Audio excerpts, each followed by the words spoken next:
Welcome to Crime, Corruption, and Cocktails, the true crime podcast where we look at cases and examine their historical and cultural implications. Today I'm drinking some rosé. What about you? I am drinking a Mai Tai, and on this week's case, we're going to be looking at Dr. Thomas Hicks and his clinic. The Hicks Clinic performed illegal abortions and was a front for an illegal adoption ring that wasn't discovered until one of the children looked into her ancestry. Dr. Thomas Hicks was born on October 18th, 1888, in McKaysville, Georgia. Not much is known about his early life or upbringing. What is known is that he was married to Chase Copland Hicks, and together they had three children. He graduated from Tucholum College, Carson Newman College, and Emory University Medical School. After getting his medical degree from Emory University in Atlanta in 1917, he moved to Copper Hill, Tennessee, but lost his medical license for the first time and served time in a federal prison for selling narcotic painkillers to a veteran working undercover for the FBI. While incarcerated, he studied a lung disease that kept copper miners from living past the age of 40. Once out, he was hired by the Tennessee Copper Company to treat miners.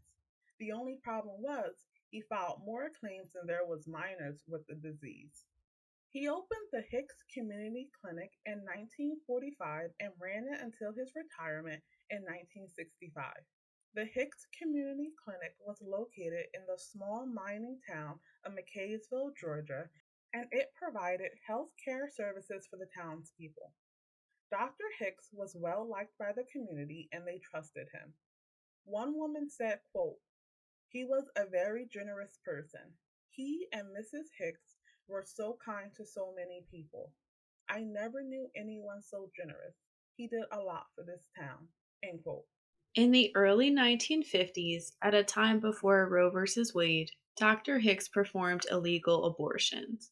He would advertise his services in newspapers, bus stations, and bridges. He also found a way to profit off of his patients through the selling of their infants. He had various ways to obtain the babies in question. For some, he would convince them to carry the baby to term, and for others, he would lie and say that they had had a stillbirth. No matter the way, he would fake a birth certificate and sell the baby for around $800 to $1,000. Many adoptions involved families in the Akron, Ohio area. Dr. Hicks told the adopted parents to come to the back door of the clinic, take the baby, and then leave. Hicks kept no records tying the newborns to their birth parents. There is no evidence that the birth parents and adoptive parents ever interacted with each other. It is estimated that he sold over 200 babies and netted close to $2 million in today's money. Some believe the local police either were involved in the illegal adoptions or looked the other way. The illegal adoption stopped in 1964 when Hicks was arrested for performing illegal abortions.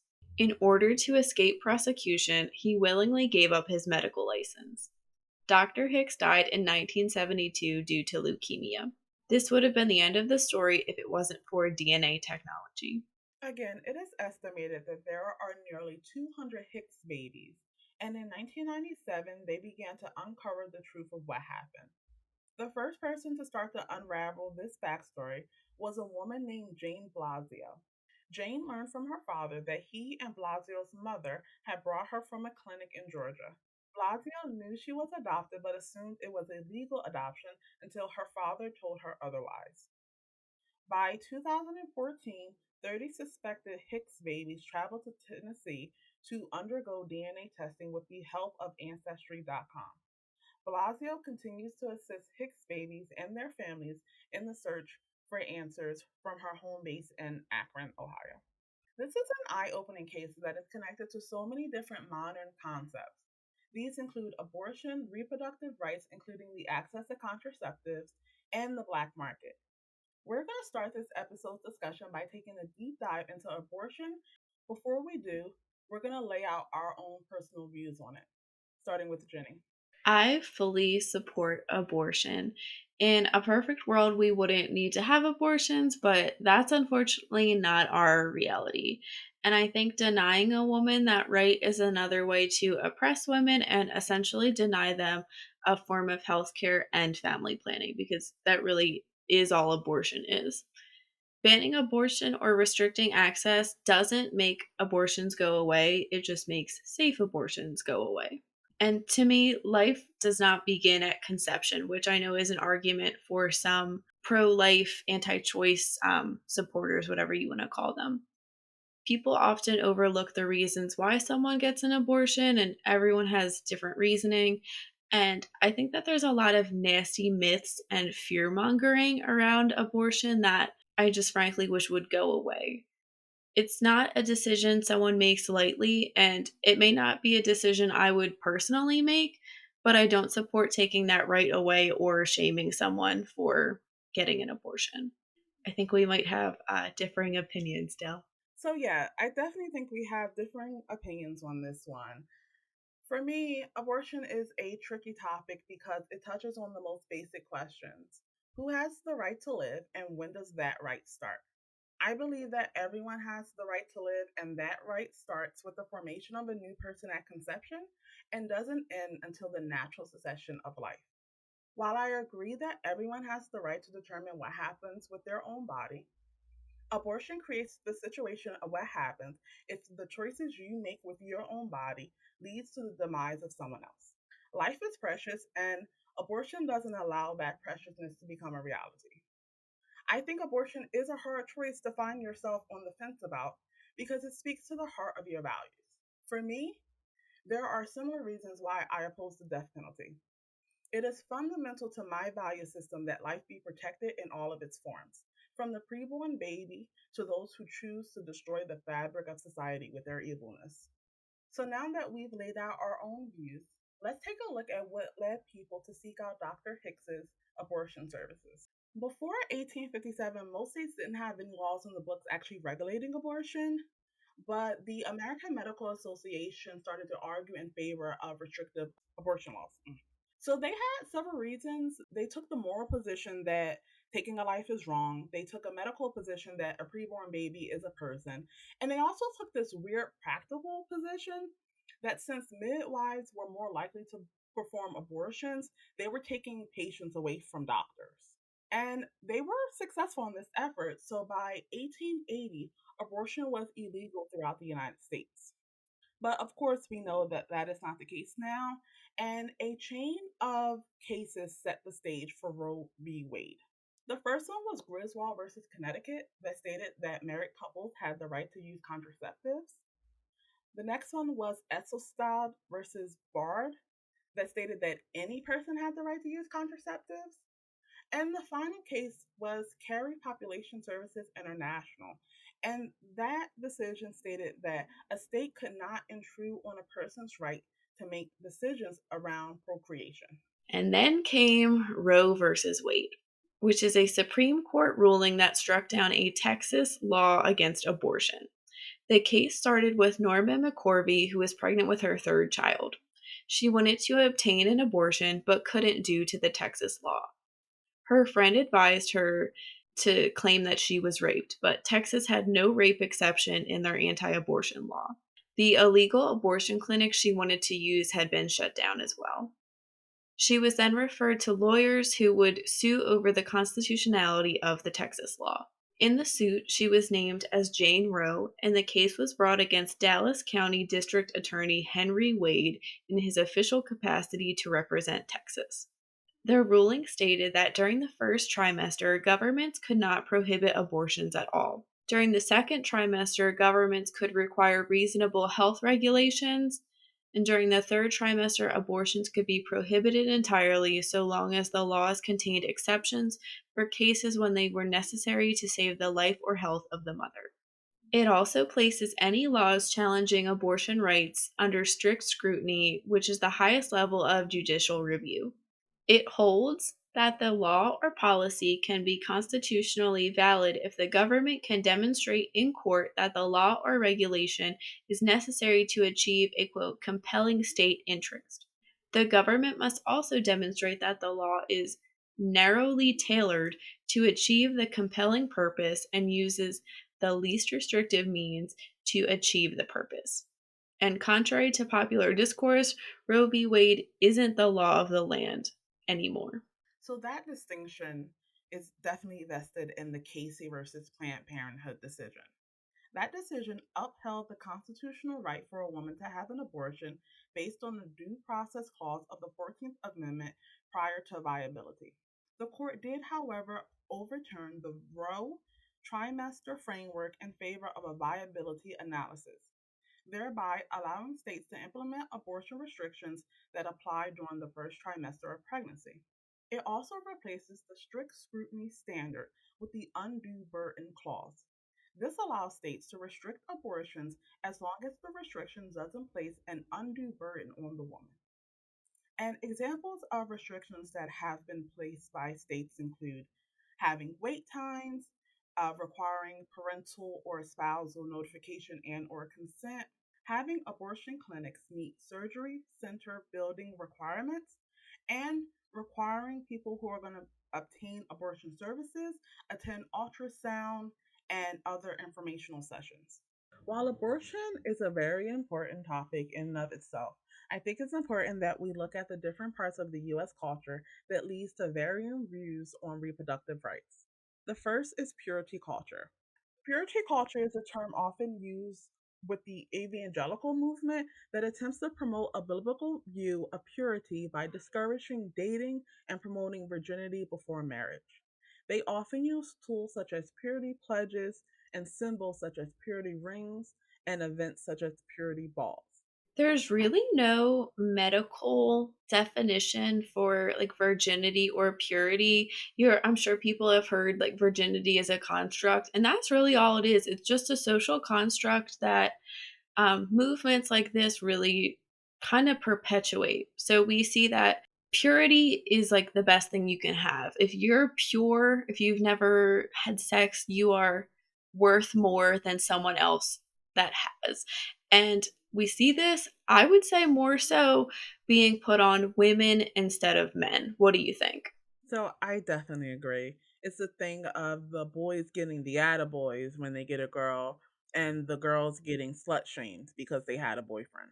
I feel like it's more you're cool if you're a guy, but it's like so much pressure if you're a girl and like everything has to be right and you're probably not going to like it, which I feel like is like an issue in and of itself as well. And with that, you can actually trace this purity culture back to the 1960s era sexual revolution and when those people began to have children of their own. And just to give you some context of why they felt that purity was important, it was one, AIDS had become the number one killer for men aged 25 to 44 in the United States. Teen pregnancy rates had reached an all time high, and the number of premarital sex partners had also substantially increased since the 1970s. So I don't think their motives were wrong. Those three things are enough to say, okay, we definitely need to make a change. But I do think that went way too far with it. I agree. Sex is an unavoidable part of most people's lives. So I understand why people would think, okay, like just don't have it. Here's all like the amazing reasons not to have it. I understand why they think that would work, but in reality, it just doesn't. And like Dell said, good intentions, not the best execution. Right, and studies bear this out. So, one study that was published in 2009 actually found that the sexual behaviors of teens who had taken the purity pledge doesn't differ from that of closely matched non pledgers. And actually, something really interesting that the study found was that 5 years after taking the pledge, 82% of the pledgers denied ever having pledged, which I found so fascinating. It's one of those things like, no, I don't remember that. That was embarrassing. Please don't bring that up. That's so weird. And I feel like it kind of goes in with the whole like, you're cool if you're having sex to it being like, you're not cool if you're doing a virginity pledge, which it shouldn't be like a cultural standard that you're like lame if you're doing that. Everyone should make their own decisions. Yes, I definitely agree. I find that Peer pressure plays a very big role in the decisions that people make. And I think that people should have the courage of their convictions to stand by whatever choice they want to make, whether that is engaging in premarital sex or remaining a virgin until marriage. I think it's your choice, and I don't think you should be shamed either way. And I think that as Jenny was talking about, there is this virginity fetishization. And it is something that is still very strong in the United States culture and really the Western culture. It's really gross. I feel like that's the best word to sum it up, really. We see women and girls auctioning off their virginity to make money, which, I mean, I'm not going to shame someone for the way they make money, but I don't know, it makes me sad knowing we see in porn that a really popular category is like the virgin, first time, barely legal, like all that kind of. We see this in how many movies and TV shows? It's such a common trope. The main character is like on a quest to lose their virginity. I can think of like American Pie, The To Do List. I'm sure there's many more. And then something kind of strange, like a paradox almost, is virgins as sex symbols. So Jessica Simpson was very outspoken about how she wanted to save herself for marriage. And a lot of people knew that she would get asked questions about that a lot in the media before she was married. And in her book, which I've mentioned before, go out and read it, it's really good.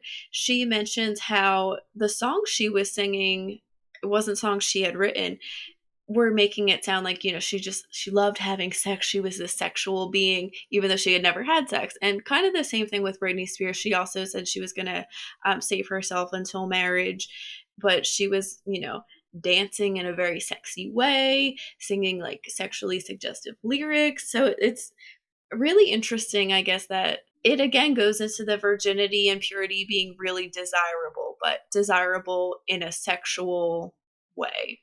And you also find this in a lot of lolicon type things within the anime realm where they are putting an emphasis on the innocence and the young looks of the subject. Yeah, just another way that youth, I guess, is like monetized and sexualized, and how often women are infantilized.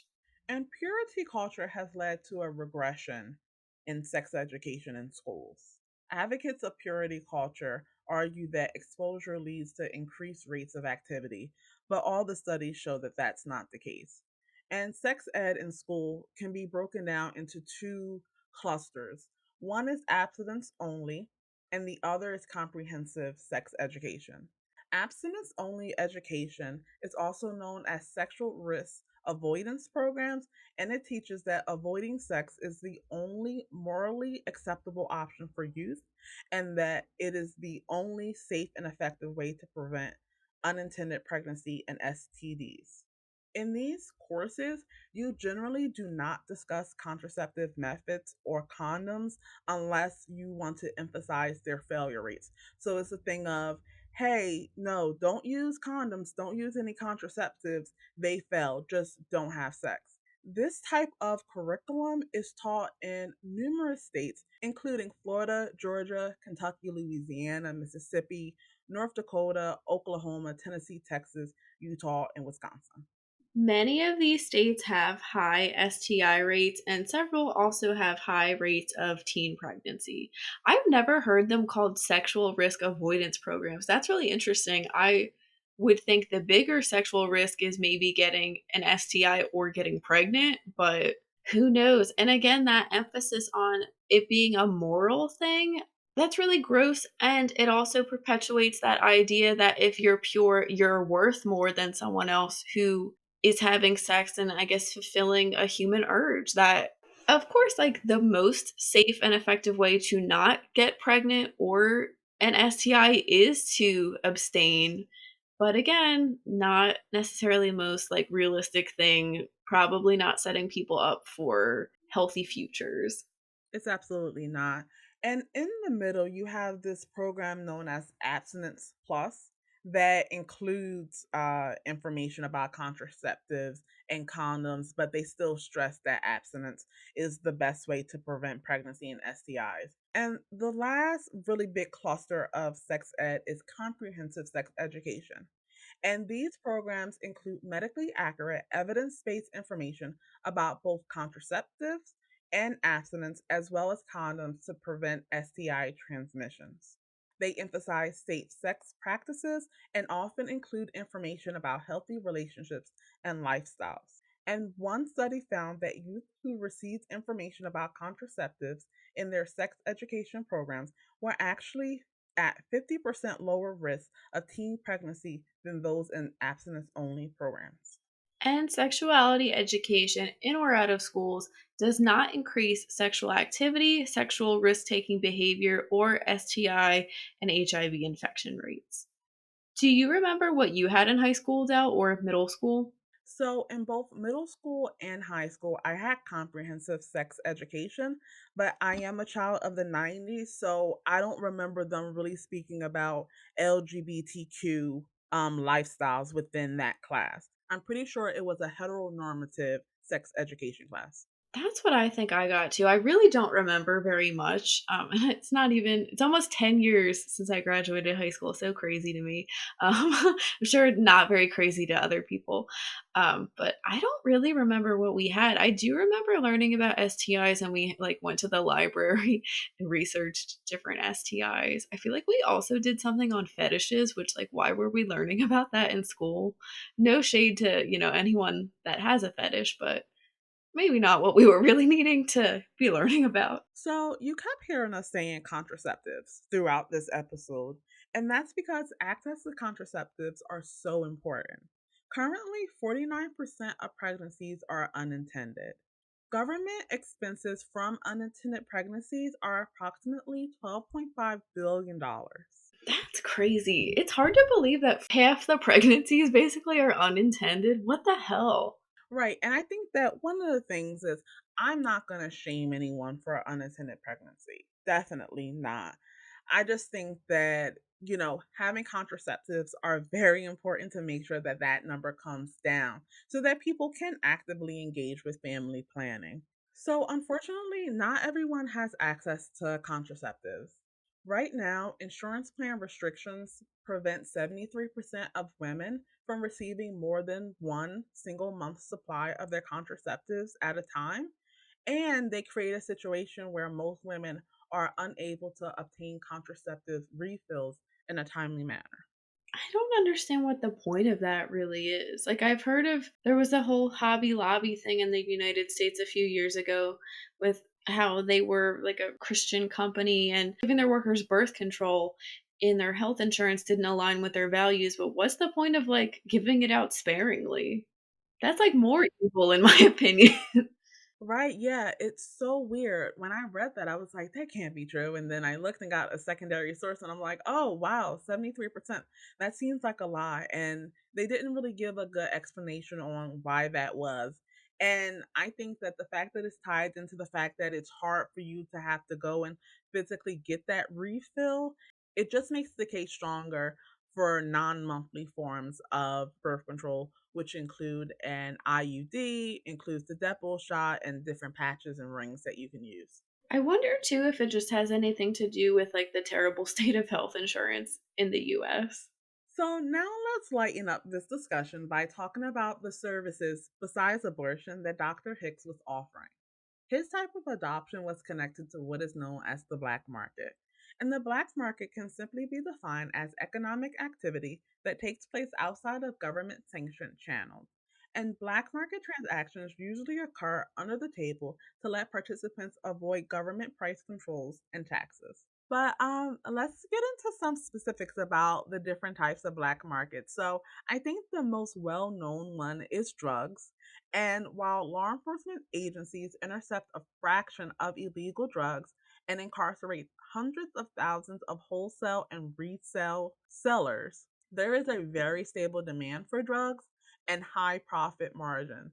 And it is estimated by the United Nations that the retail market value of illegal drugs is $321.6 billion. Can't even picture $1 billion, let alone 321 billion. Let's get into black market adoptions. This term can refer to adoptions that do not conform to established state and federal laws that regulate adoptions. Formal adoption and options like in vitro fertilization can be very expensive and inaccessible to a lot of people. I think that many organizations are working to make adoption more affordable. I've heard of sliding scale adoption, but it is very unattainable for a lot of people. So it kind of makes sense that people would want to turn to the black market to obtain a child. For so many people, I know that their heart is broken when they find out that they can't have children. And yeah, and unfortunately, because it's illegal, all the participants that were involved in the adoption may be subject to criminal prosecution, and there's a possibility that the child will be taken away from the involved adoptive parents and placed for adoption with another set of parents. A lot of victims, people don't realize that. Dr. Hicks's clinic and his black market adoption ring happened in the 1950s, but stuff like this is still going on in modern times. There was a former Arizona politician who was sentenced very recently to begin serving a term for running an illegal adoption scheme that paid pregnant women from the Marshall Islands to come to the US to give up their babies. He was sentenced to 6 years after pleading guilty in federal court in Arkansas for some reason. He was sentenced to 6 years after pleading guilty in federal court to conspiring to commit human smuggling. He was acknowledged as running the adoption scheme. Prosecutors said that he illegally paid women from the Pacific Island nation to give up their babies in at least 70 adoption cases in Arizona, Utah, and Arkansas. Marshall Island citizens have been prohibited from traveling to the U.S. for adoption purposes since 2003. So, pretty crazy, high up people involved in this. And again, it just goes to show the lengths people will go to obtain a child and to get rid of a child. That wraps up this week's case. Thank you for listening. Let us know in the comments what you think about the Hicks Clinic. Make sure you click the subscribe button. You can find us on your favorite podcast platform and YouTube every Wednesday with a new episode. Follow us on Instagram at Crime Corruption Cocktails and on Twitter at Charading. Please consider donating to our Patreon. This will help us to get better equipment and bring higher quality content to you. We appreciate any amount you can give. This is Jenny and Dell signing off. Stay safe.